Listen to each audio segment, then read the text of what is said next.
All right, so we're going to talk about percent math today, and we're going to first of all review your math skills.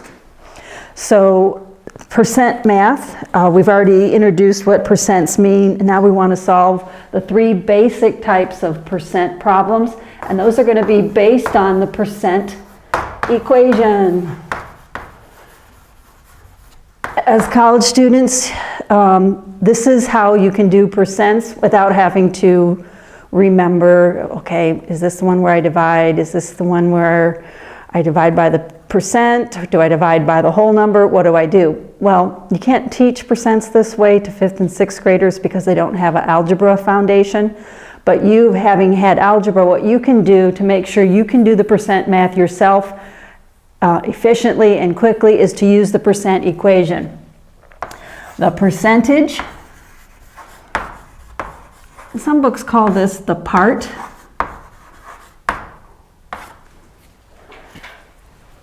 is equal to the percent times the whole.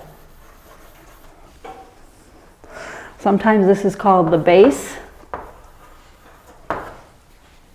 I guess I'll use the word of here. We'll keep it consistent with words. So the percentage, or usually what's the missing number, the part, is a percent of the whole. So then we could say that the missing number is equal to the percent times the whole number, or the base number. All right? And so when we're doing this, it can be a matter of substitution and solving. So this is what you can use all the time. And actually all I did was an algebraic translation. This number is equals, percent is percent, of is times. So no matter what we're doing here, we can solve it as an equation and so forth. Now the key here, when we use the equation, we can't put a percent into our equation. We have to use either the decimal form or the fraction form. So the percentage is always equal to the percent times the whole. All right, and then the easiest problem, you'll see the first section in your book.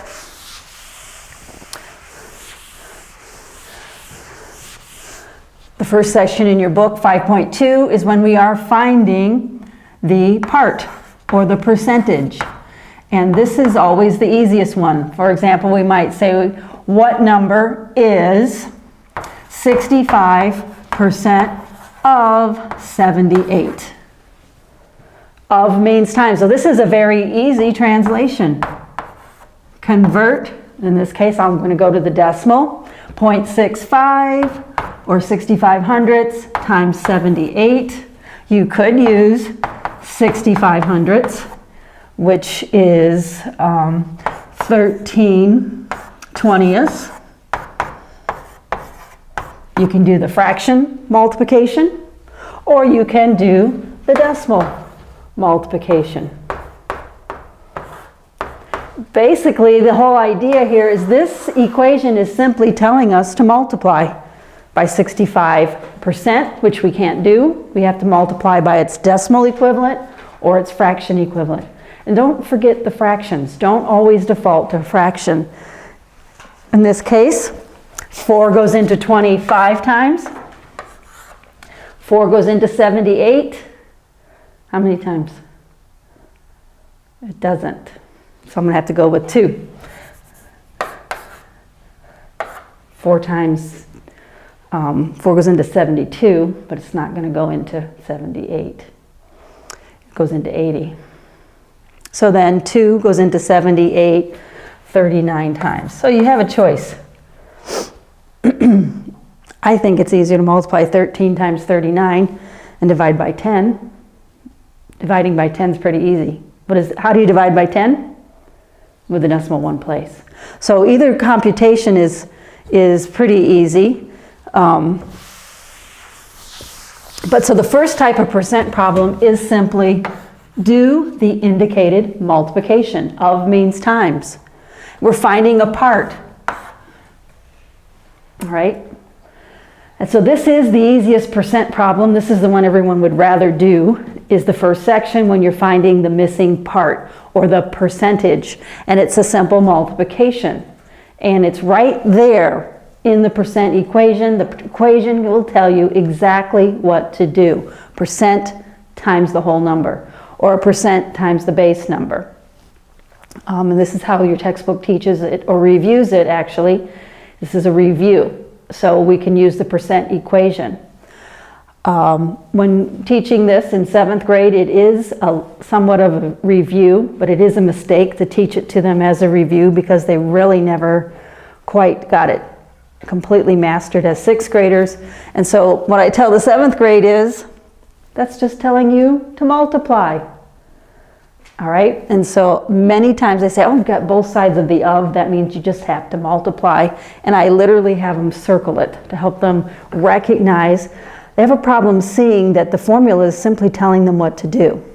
They don't have to remember what to do. The formula will tell them what to do. So for you, the formula is going to tell you exactly what you're supposed to do. The percent equation tells you that to find the percentage, all you have to do is multiply.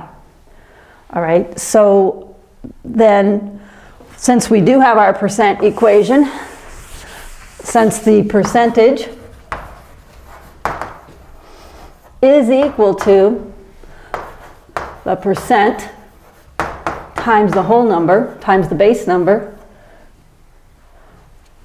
we have three potentially missing parts. We can be missing the percentage, we can be missing the percent, we can be missing the whole. So what happens when we're missing the percent? Let's start with nice round numbers. Let's start with 28. Is what percent of 35? Okay, I deliberately picked multiples of 7 so we can set this up. Remember, percent is part of 100, or part out of 100, part of 100. So the first thing that we would do here is we would make a fraction. 28 is what part of 35? And then all we have to do is convert our fraction into a percent. So percent is a part out of 100. So I find out 28 is what part of 35? It's going to reduce to 4/5. And then my last step is to simply rewrite my fraction in percent form. So 28 is going to be 80% of 35. So we need to think through the idea, what is a percent? A percent is a part out of 100. So we start with part of a whole. We start with the fraction. What is a fraction? It's part of a whole. So I set up my fraction and then convert it to its percent format. Okay? Or I can solve this as an equation. 28 equals, of course, if you know algebra, you know that you always write the numerical coefficient first. How do I solve for p? That's a simple algebra equation. I solve for p by dividing by 35, right? So either way, I get the comparison that I need. 28 is what part of 35, then I convert it so that I can write it as 28 is what percent of 35. Okay, so there's no question here which way we're going to be dividing. And then even if I have a messier type percent, for your homework and so forth, the direction is going to tell you to round to the nearest tenth of a percent.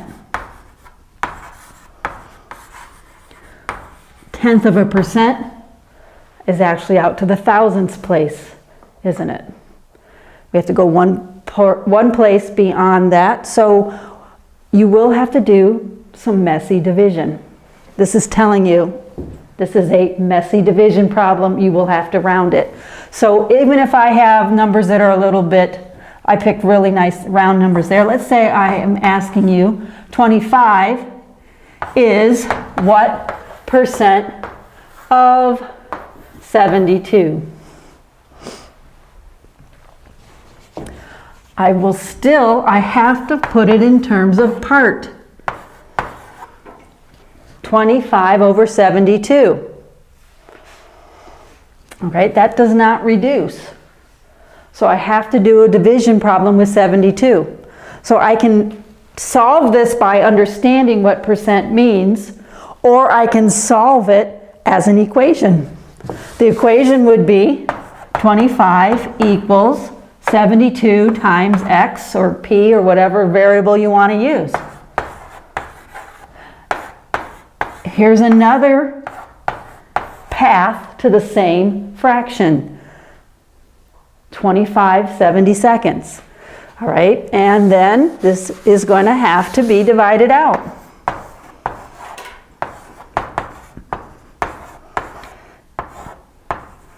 Here's going to be my target place. The hundredths place will be the whole percent.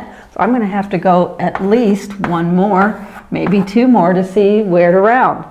So 72 is going to go into 250. How many times? Had to be 3. So we get 6, 21, 34, 72 into 34. It's going to go 4 times. Get my arrow out of the way. The reason why people don't like percent math is what? We don't like decimal long division, do we? And that's going to be a part of your homework, is doing this decimal long division. So we get 288, 52, bring down another 0, 7's going to go into 52 7 times, and I'm out of board space. So the next digit's going to be 14, carry the 1. It's going to be pretty small, so I'm going to answer as 34.7%. Many times the division will be messy. Okay, is that what you got, Maggie? 34.7? All right, so unfortunately with percent math, it's going to be impossible to avoid some messy division. All right, so that's another reason why students do not like percent math, because not only can they be confused about what to do, maybe that's why we're kind of confused about what to do, because in the back of our minds we don't even want to do all that division. All right, so percent math is a big hurdle for 6th graders, 7th graders, 8th graders, and maybe even beyond. So it's something that if you're teaching intermediate math, even in 5th grade, you're going to be having to set a good foundation in understanding fractions, decimal equivalents, so that they can take the next step into percents. So you yourself, can you solve percent problems no matter how messy the numbers are? Do you have trouble seeing which problem is which? Even then, if we're missing this number, there's 3 potential problems. I can be doing the easy one, missing the percentage. I can be missing the percent. I can be missing the total number. Let's say I have 38 is 42% of what number? So 38 is 0.42, and I'm going to use the variable W. If I translate my percent equation into an algebra equation, the algebra equation tells me that I have to divide by 0.42. All right, 38 is the equals, of means times. So this is going to be a product here. So I put the 42. That one fits very nicely. 0.42 times W, or 0.42 W.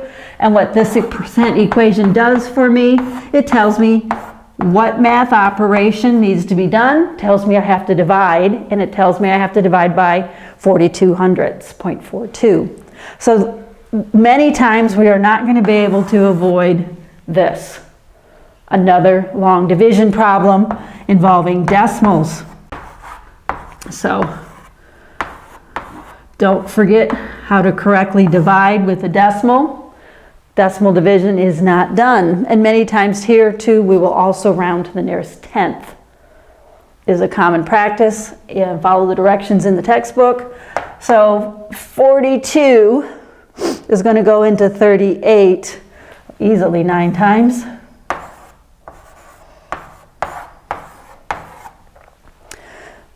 Okay, so we got 18, we're going to carry our 1. 42 will not go into 20. And 42 will go into 200 only 4 times. 80. Oh, wait a second. 16. So that's going to be 168.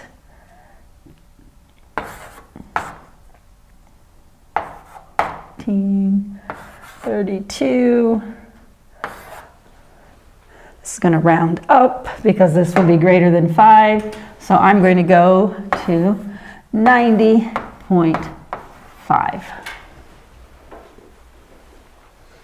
So many times you will have messy answers and you'll have to round to the correct digit and watch your division. So do you have any trouble yourself doing percent problems aside from the messy division? And all of that can be done with algebra.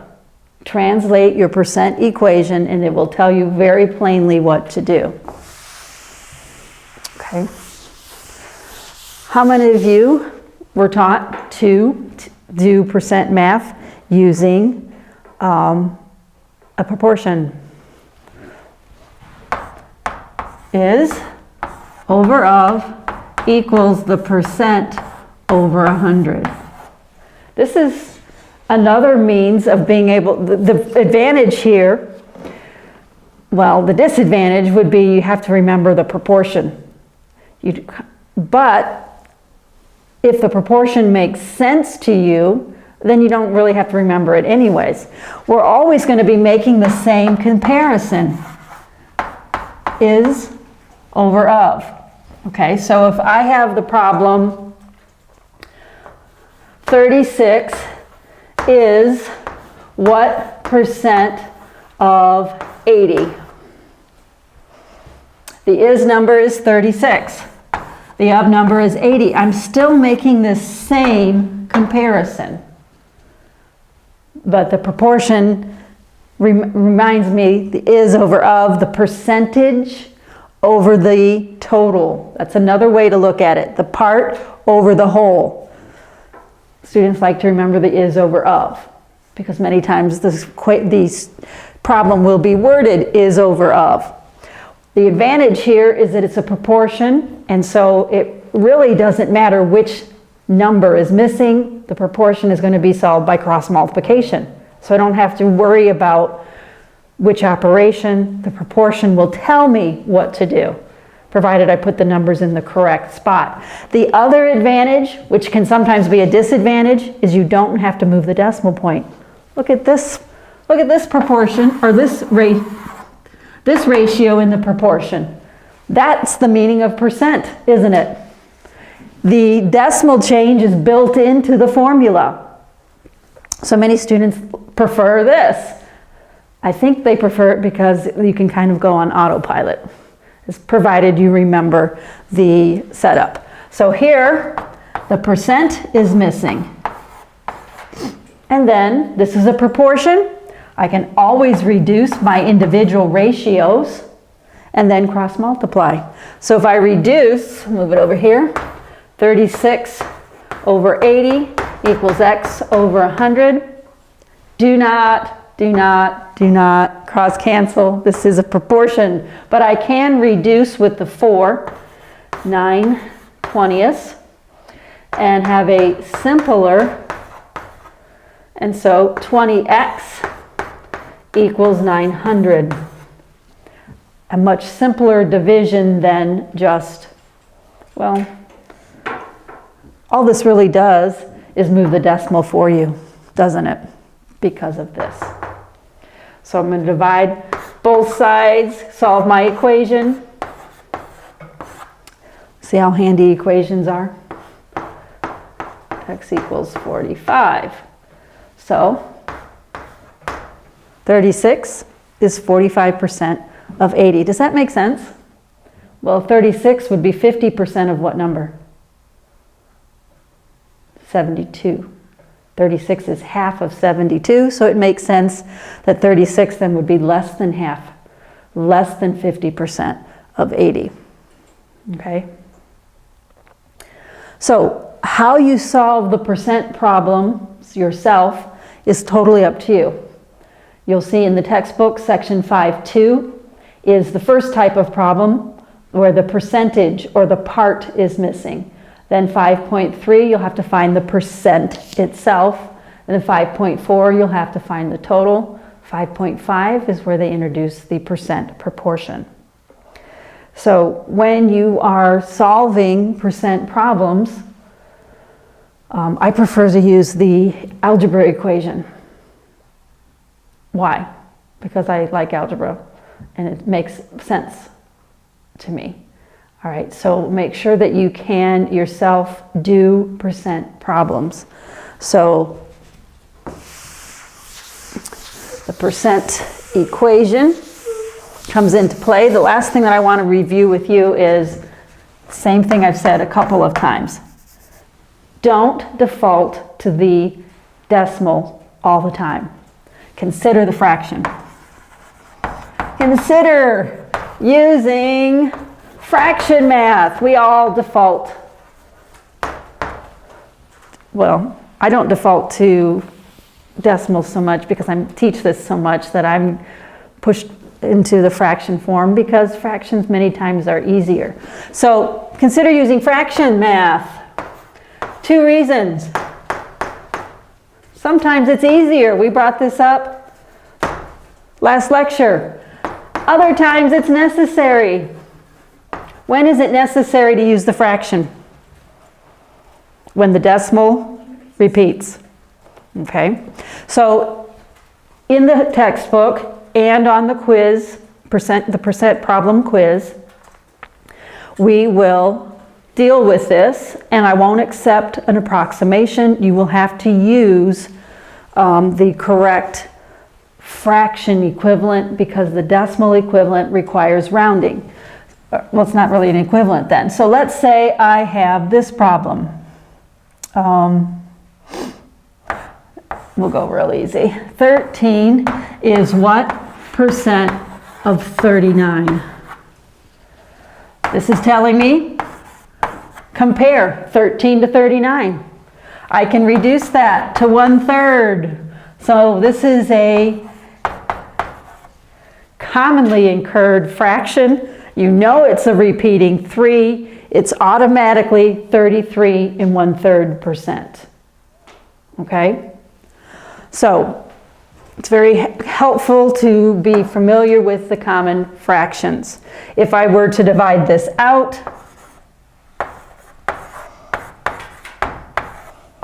because I don't recognize the multiples of 13, I would keep getting 3.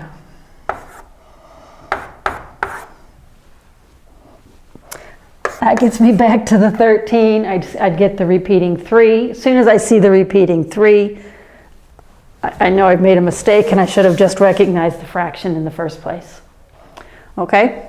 So consider using the fractions, especially when we have the 20%, the 40%, the 60%, the 80%, because those are very simple fractions. Of course, I would think you would use it with 25%, 50%, especially the 50%.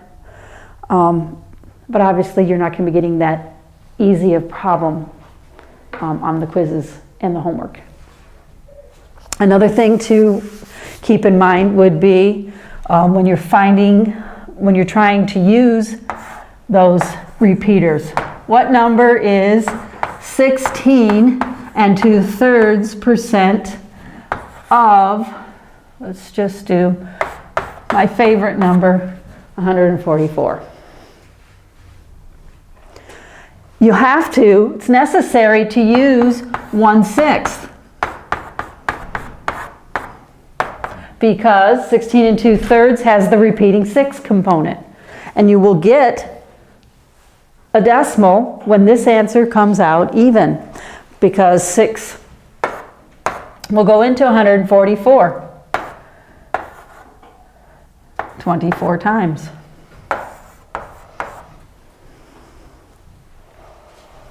And so many times, not only is the fraction math actually easier, we're not having to deal with the decimal point or moving the decimal point, and the fractions often will cross cancel and the math easier. So consider using fractions. Don't always use a decimal. In the case of the repeating decimals, you must use the fraction equivalent. You must work it through its fraction form because the decimal will repeat and the answer will be off when you round, when you use 0.167 or 0.17, etc. So your own percent skills need to be up to par, because in this class we are going to not only be able to solve the percent problems, we're going to spend some time in chapter 6, percent application, because we will be doing percent application is a part of intermediate math. And the 6th grade math teacher and the 7th grade math teacher have got to really center in on percent math so that students, because they may not get it again. Well, we'll get it in 8th grade. But after 8th grade, some students will go straight through high school and do algebra, algebra 2, trigonometry, geometry, and never see the percent math again. So we have to do a thorough job of teaching percents beginning in grade 5 with introducing it and teaching them, and just all we have to do in grade 5 is just show them how easy it is. Say it's not easy. Well, let's make them think it's easy, at least, by doing simple percents like 25%, 50%, 75%. And if we can get that started properly in 5th grade, then it won't be so rough in 6th grade and 7th grade. So I'm assuming then that all of you are fine with your own percent math skills. You might need to brush them up and so forth, but if you understand the percent equation, yes, you will have to put up with some messy decimal division, but the percents themselves are not that difficult. Where we really need to concentrate with intermediate math is the percent applications. Being able to do a lot of business applications are based on the percent. If you think about it, sales tax is a percent, right? Interest rates are in percents. A lot of business and finance is based on percents. So it's something that needs to be taught and so forth. So make sure that you know your own percent math and so forth. So what I want to do next now is just talk a little bit about teaching percent math to 6th graders, okay? Where we really start teaching the percents and holding the students responsible for being able to do the percents. And part of the problem here, if you think about our teaching progression, we have terminology and facts. All right, of course, the facts that you can drill when you're teaching percents are those percent, fraction, decimal equivalents. But then sometimes with 6th graders, If you remember our 7 steps of the teaching progression, what do we have? Terminology, facts, concepts, and then procedure. Sometimes with this, we might go ahead and put the cart ahead of the horse and start with procedure and teach procedure, procedure, procedure, all the while trying to catch them up with concept. All right? Because if we see the procedures are easy, then we can go back and pick up the concept. All right? So there are 3 types of percent problems. And at first, many students will not want to understand percents. They'll want to be able to do their homework, right? Students have very short-term goals. Their overall goal, first and foremost, is to get their homework done when they get home, right? Are they thinking about, oh, I need to be able to do this. When I become an adult, I need to be educated. I need to be able to do percent. They're not thinking that way. So often we will have to concentrate in 5th and 6th grade, especially 6th grade, on the procedure, then keep working that concept back, keep working that concept back. And what is the theme of this class? Different tools in the toolbox. So I have 3 tools in my percent math toolbox section, okay? There are 3 different ways that we can do this. We can do this by the decimal method, which is just rote procedure. Sometimes we will start with rote procedure. What do I mean when I say rote procedure? I mean step 1, step 2, step 3, follow the steps. Is that may be a starting point, but it shouldn't be the end of our percent teaching, should it? So that's the first method. I call it the decimal method because it involves moving the decimal. And it is going to their favorite way to do math is defaulting to the decimal. The second way is algebraically, where we use the percent equation and we translate it and we solve for the missing variable, as I did at the beginning of this section.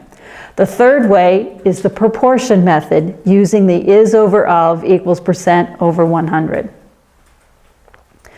All right, in teaching 7th grade math the last several years, it kind of every year changes to which way the majority of the class prefers. Sometimes I'll have 7th graders that are really weak in their math foundation and they want the first method. I can see it on their faces. They are saying, Mrs. Wright, just tell me what to do. I don't care about understanding it, just tell me what to do so I can get my homework done. All right, and then the other school of thought is teach me the proportion method because then all I have to do is plug in numbers and solve. Some students like to use formulas. They're comfortable with formulas.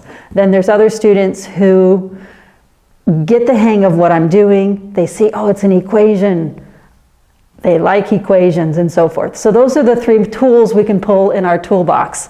Let me start with the worst tool and the most primitive tool, and that is the procedure-driven decimal method. I have used this. I don't like to use it, but I have used it as a starting point, and sometimes I've used it with tutoring for students that just cannot seem to get the concept. So the decimal method, the rote memory method where I'm going to give them steps. So here, what I do here is I show them the 3% problems. All right, percentage, percent. Sometimes I call this base. Sometimes I call it total. I try to go with the terminology of the textbook. All right, so I'm going to go with the terminology of the textbook. I don't need any extra confusion, do I? Okay, sometimes some books call this the percent, which doesn't quite make sense to me because I think that's the percent. I mean, the percent is the percent.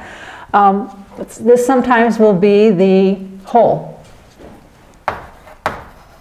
So I do try to keep the terminology consistent when you're looking at how the textbook presents it. make sure you keep the terminology consistent, not so much with what you were taught or even what you think. In my case, I have to use the terminology of the textbook. Okay, so you need to do that. So make sure that even if you tweak how you teach it, make sure that it doesn't cause confusion when they look in the book. So use the terminology of the textbook, but I teach them, okay, we have 3 types of percent problems.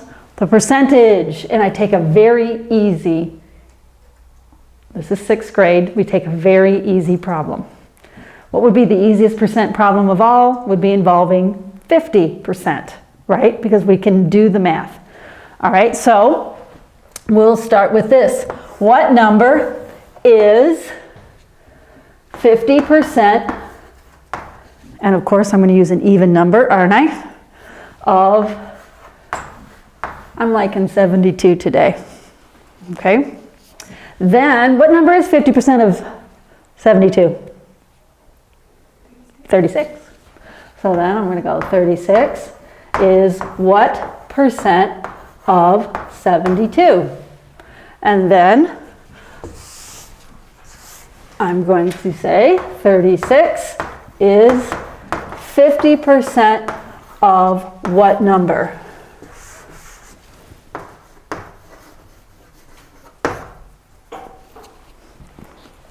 All right, so we have 3 different kinds of percent problems, don't we?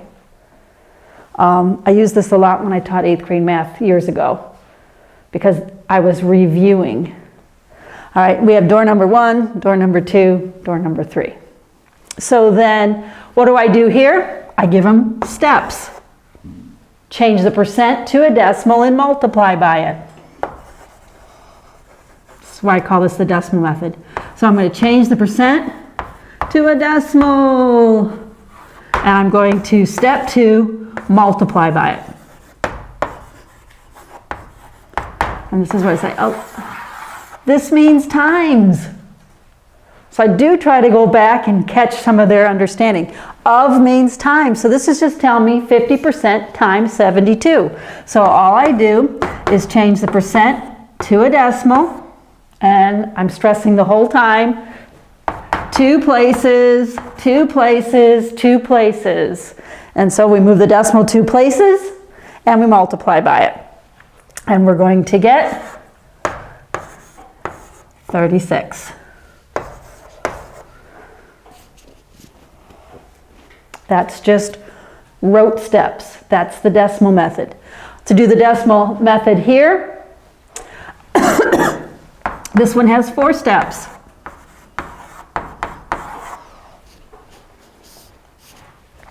And I did teach it this way because this is how the Abeka curriculums teaches it. Okay, and I think I've told you before, I think they're a little too dependent on steps, steps, steps, instead of really reaching the understanding and expanding the students' knowledge so that they can have different tools in their toolbox. And the better skilled they are with their math, the more tools they can use, and they can even progress to doing math more mentally and so forth. So here's the steps here. Compare. Is over of. Reduce, if possible. Change your fraction to a decimal. Then change your decimal to a percent. And then I have to stress and stress and stress and stress because they don't understand, because I've kind of leapfrogged their concept, and I have to stress back 2 places, back 2 places, back 2 places. So in this case, I would compare 36 to 72, and then I would reduce it.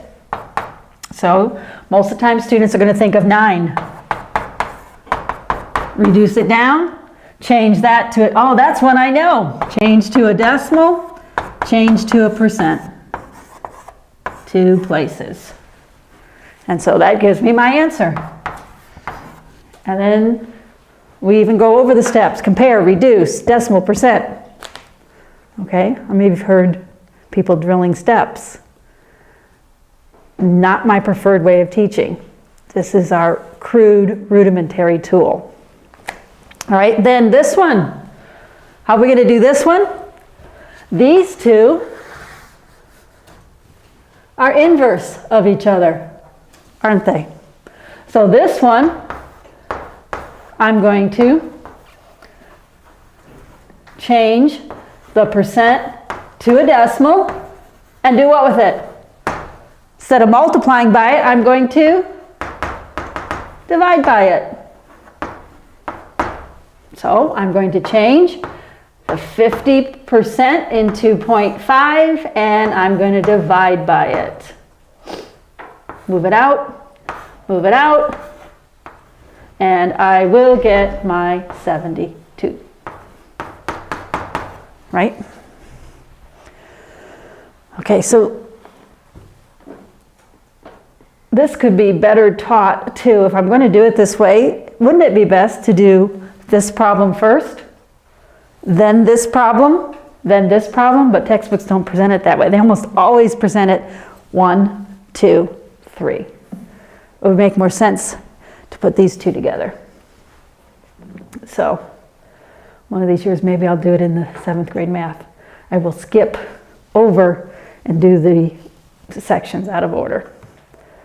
The only problem is then the cumulative reviews don't work but that's probably, I'm going to try that, see what happens. Do you see how those two are inverse of each other? All right, and so it would be easier if we got these two going and got these two down and then went to this one. So this is the rote procedure decimal method where I show them the 3 kinds of problems and I teach them what to do when they see this problem. What do? I change the percent to a decimal, I divide by it. When I see this problem, what do I do? Compare, reduce, decimal percent. When I see this problem, oh, that's my easy one, change the percent to a decimal and multiply by it. Do you see why I'm kind of making fun of it? What's wrong with this procedure? It requires the students to recognize the different problems. Will students have trouble doing that? Absolutely. And it also requires them to remember the steps. Now we can drill the steps so that they can remember them. This is the fastest way to be able to do percents. Just give them the steps, okay? What's wrong with that? What's wrong with it? I haven't reached their understanding. How long will it last?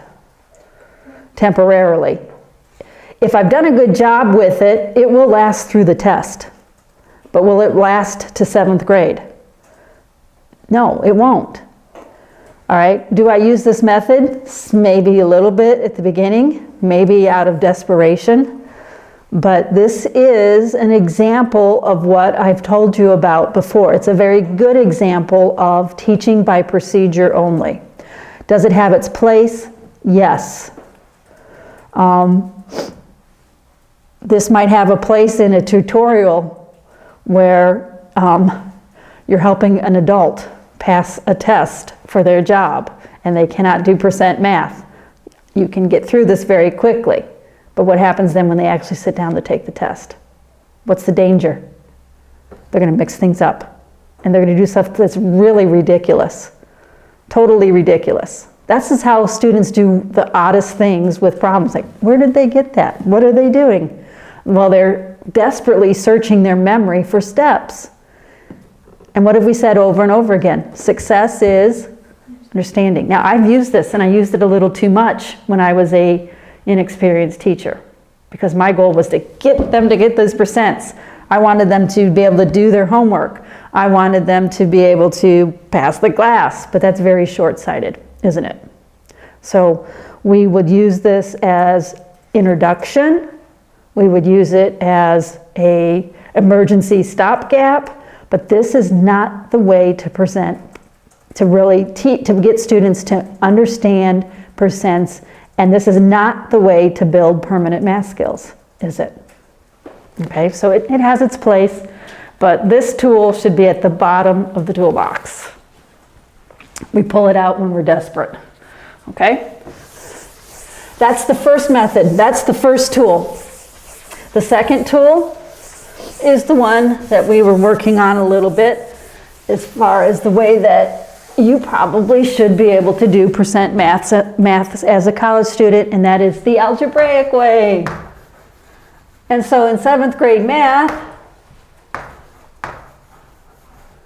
they all know I teach algebra. They all know that I like algebra. And they all know that I'm going to convince them that they should like algebra, especially at the end of second semester when we do the pre-algebra section in 7th grade. So we're going to promote algebra. And actually, I think algebra is easier than arithmetic, isn't it? Give me an equation any day compared to this, that decimal division and so forth. And actually, many of our academy students do better in 9th grade Algebra 1 than they did in 7th grade, and especially in 8th grade pre-algebra. There's all this arithmetic and all this stats and all this geometry stuff that they're doing. So let's go ahead and use algebra. So the next time somebody asks me or asks you, what good is algebra, or why do I have to take algebra? Algebra is a way that we can solve problems. Okay, we can use algebra to solve all the problems that we had in grade school trying to remember which way to do our percent problems. I had trouble with this. All right, but then when you relate it to algebra, and so it's just an equation, then it's easy. So this is when we use the percent equation. The percent is the percentage. I'm going to use the word part. Is a percent of a whole. So the part is percent of whole. The Bob Jones book uses part, not percentage. Less and less I'm seeing the word percentage, so we'll just drop it out. So this is the missing number. What number is equals, percent we'll use with P, and of is times W is the whole number. And so once we then are used to algebra, we know that when we see two variables next to each other, it's multiplication. A 7th grader is maybe a little weak on that. All right, so this is the way to solve for a missing number. And we can show them again. Let's do 3 problems and show how all I have to do is put it into my equation and I solve for the variable. I solve for x. All right, so if I have, let's do a different one. Let's do, what number is 25% of 48? Everybody, what number is 25% of 48? That didn't sound like everybody. 12. Right? Or 12 is what percent of 48? Or 12 is 25% of what number? I guess I shouldn't put my answer in here just yet. There we are again, showing how easy the method is using very nice problems. But then of course we have to show them that it still works even when the numbers aren't so nice. So in this case, n equals 0.25 times 48, or n equals 1/4 of 48. All I'm doing is substitution. Missing number uses a variable. Is equals 25% is either 0.25 or 1/4. Of is times. So I'm going to it tells me exactly what to do. It tells me to multiply. And I'm multiplying because the equation tells me to, not because I'm remembering. All right, so either way, we are going to get 12.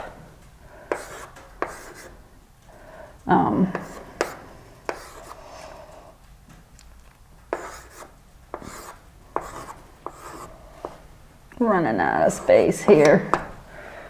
So n equals 12. In this problem, I can set up an algebra equation, a simple algebra equation, and then solve for n, or solve for p, or solve for w, or solve for x.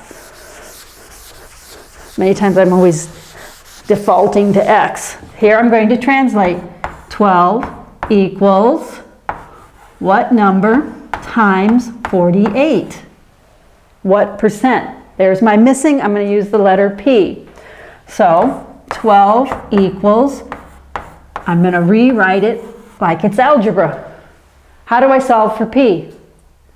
I divide by 48.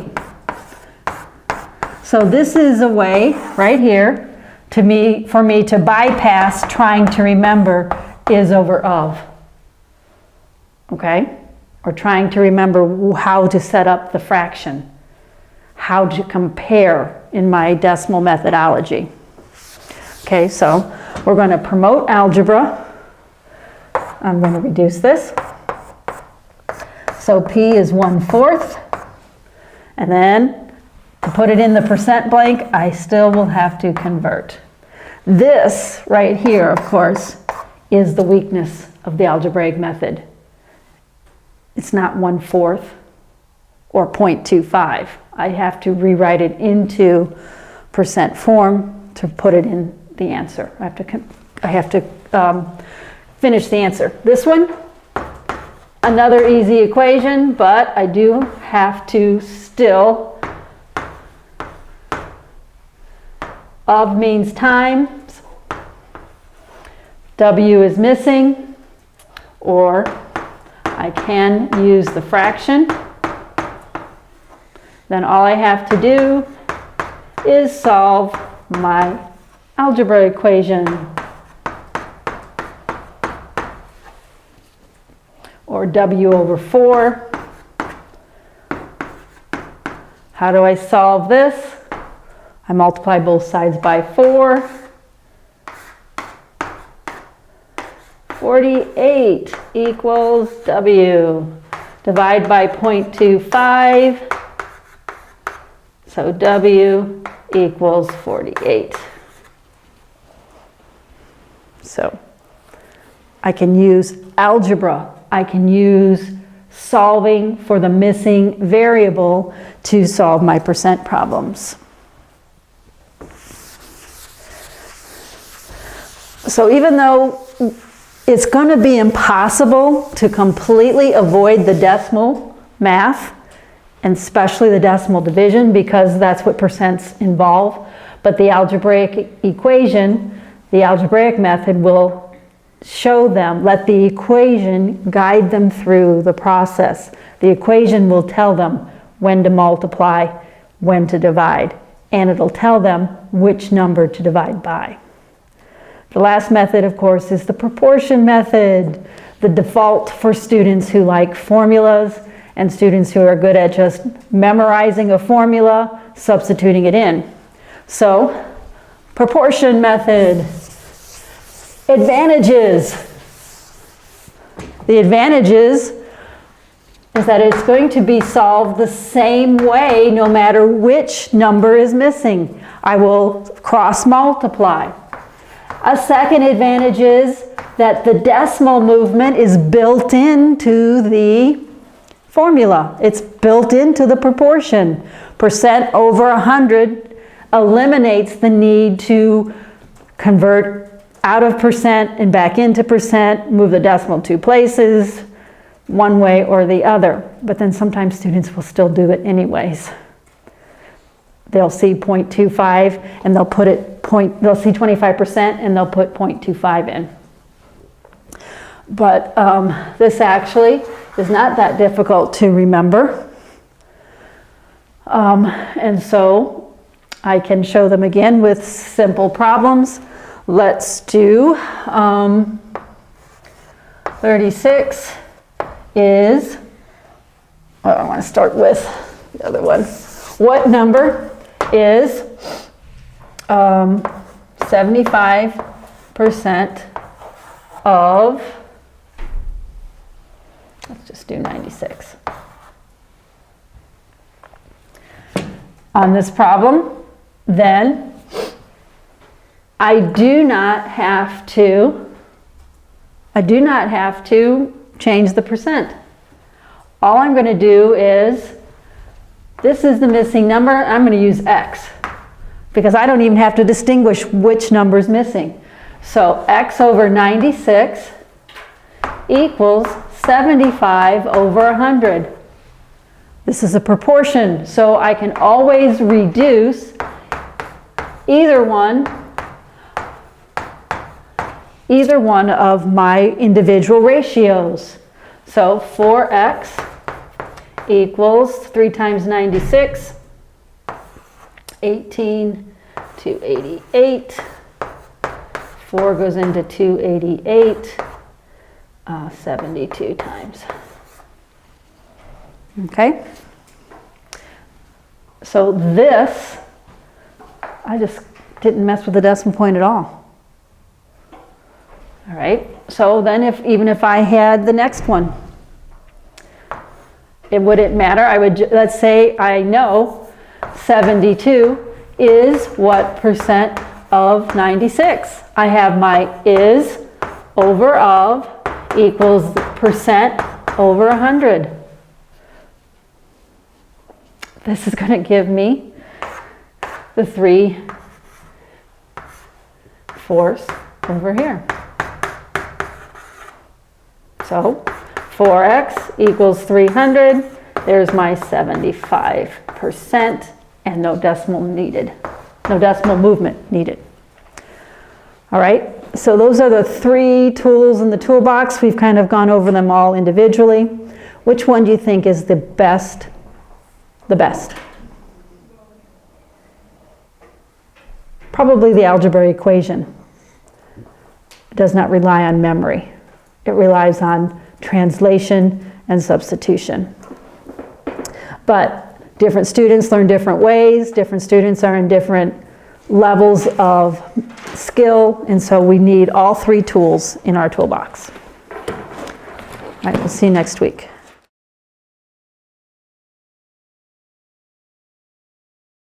Translation and substitution. But different students learn different ways. Different students are in different levels of skill.